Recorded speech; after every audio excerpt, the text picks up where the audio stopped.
Hey, hey, hey, hey, hey. I'm not talking, dude. It's always important to get that out of the way. Like we need to know, like they're like, who is this guy? It's not topping dude. And then your next question, this is that topping dude plays the American Film Institute's daily movie guessing game, Get the Picture. And you're like, I want to get like, what's the date? What is the date? It's January 28th, 2026. And then the next thing you're gonna want is like, what's the game number? It's 1396, 1396, 1396, to be specific. Hey, yes, so you know what? You know what? What? You know what? You know what? You know what? You know what? You know what? What? I will tell you, today is the day that I am definitely with 100% probably going to get the best score I've ever had. And I'm talking about on the 2025 side, the honest side, the honest game. The one where I don't get one free wrong guess and still can get it right. That's the 2026 game. I am allowed to get one free guess. I'm allowed to get the first guess wrong and I can still get it right because I played the other one. And the other one, I don't know, the other one, you're right or wrong the first time.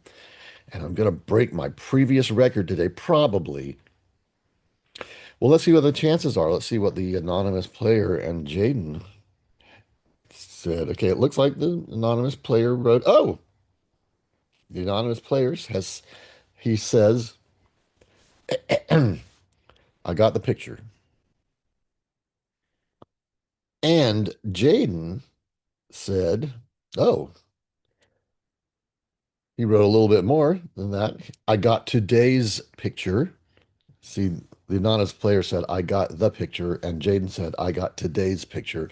And then the anonymous player didn't say anything else, but Jaden's saying a lot more. He's saying, I actually watched this for the first time in the past year. I think he means 20. Oh, the past year's time. Yeah, the past year. Okay, yeah, yeah, yeah. It was always something I knew I'd watch one day. Okay, so it's not contemporary. And then I was visiting the UK last year and the picture was added to Netflix UK, so I watched it with my grandmother. We're going to assume this is not like some big soft porn sex thing. He watched it with his grandmother. Okay, let's go into the go ga game. Okay, yesterday the answer was milk, the about Harvey Milk, and verified a few things. Verified that what the hell did I say? Oh gosh, I forgot what I was going to say about it. Okay, well, uh, another thing, the second thing, the first thing I've forgotten. The second thing was that I said that Josh Brolin, who was hired to play Dan White, who murdered. Oh, the first thing was that George Harvey Milk was not mayor of San Francisco. He was, and George Moscone was mayor, and Harvey Milk was an elected representative in San Francisco, but not mayor. But Dan White killed both of them. He killed Harvey Milk and he killed George Moscone. The reason that I tend to think that Harvey Milk, I bet a lot of people because think this also that he was mayor is because a book was written about him. There's an old book by shit, it's a classic book. I forgot the author's name, but it's called The Mayor of Casterbridge. And Castro Street was a is a very gay street in San Francisco, very gay. And so there was a book about Harvey Milk called The Mayor of Castro Street, which was a play on the title The Mayor of Casterbridge. Um, get it? Casterbridge, Castor Street, da, da, da, da, da, da. And because of that title, I tend to think that he was mayor because the book about him was called The Mayor of Castro Street. When no, okay, so he was not mayor. Anyway, George Moscone was mayor, but Jan White killed both of them. And when I said that Josh Brolin was said, do you really want me to mess up my little moment here by playing? It wasn't Dan White that he was talking about. I had the movie mixed up. He said that about playing George Bush in the movie W, an Oliver Stone film. That's what he said. You want me to? to Oliver Stone, you really want me to mess up this little moment I'm having, ruining it by playing George Bush and then dividing his audience in half. Um, there's one more thing I was going to say about it. Oh dear, three things. Oh yeah, John Atkins. Well, we know he saw it and he remembered, and he was surprised that I thought he might not remember, and I would have been surprised if he hadn't remembered, but he did remember that he and I went to see that together. Anyway, so let's see. Let's get on to today's movie. Why not? 93 oh God, this is easy as hell. It's a Beautiful Mind. That's Russell Crowe, 93% got it. Easy as HE double hockey sticks or HE double toothpicks if you prefer. Um, all right, let's do it over here first. This is my honest. We're gonna get honestly over here. We don't want to. Oh, all right. Well, let's look at it. It's a Beautiful Mind. That's the answer. Good Will Hunting is a movie with. Um, it's a Gus Van Sant movie. Speaking of Milk, Milk was a Gus Van Sant movie, and Good Will Hunting is another Gus Van Sant movie, and that is with Matt Damon and Ben Affleck, and they wrote the screenplay for it, and won an Oscar for writing the screenplay, and then, well, I don't want to say they never wrote a screenplay again.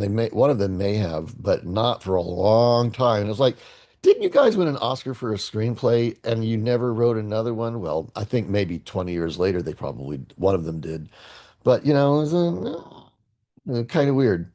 All right. The Imitation Game, that is a book, that's a movie about Alan Turing.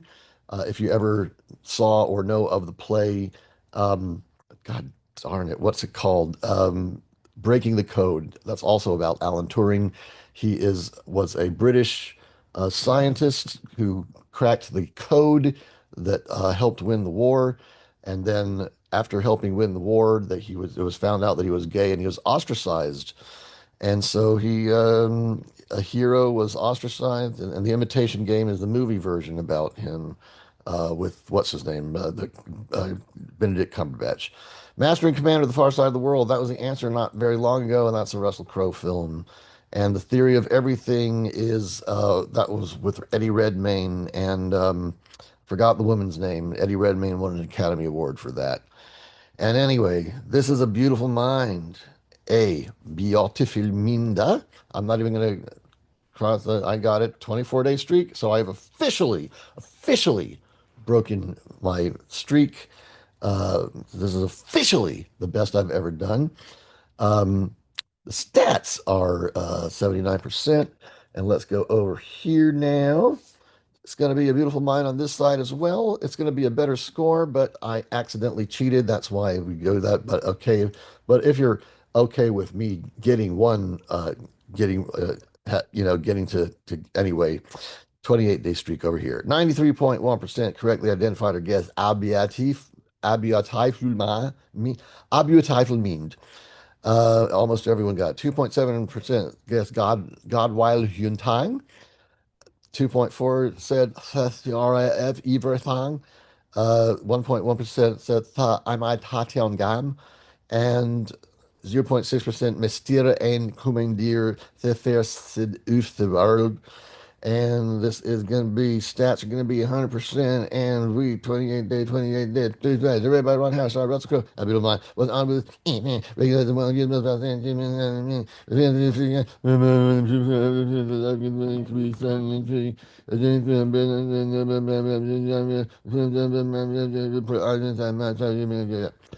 okay. And Beautiful Mind, it's all right.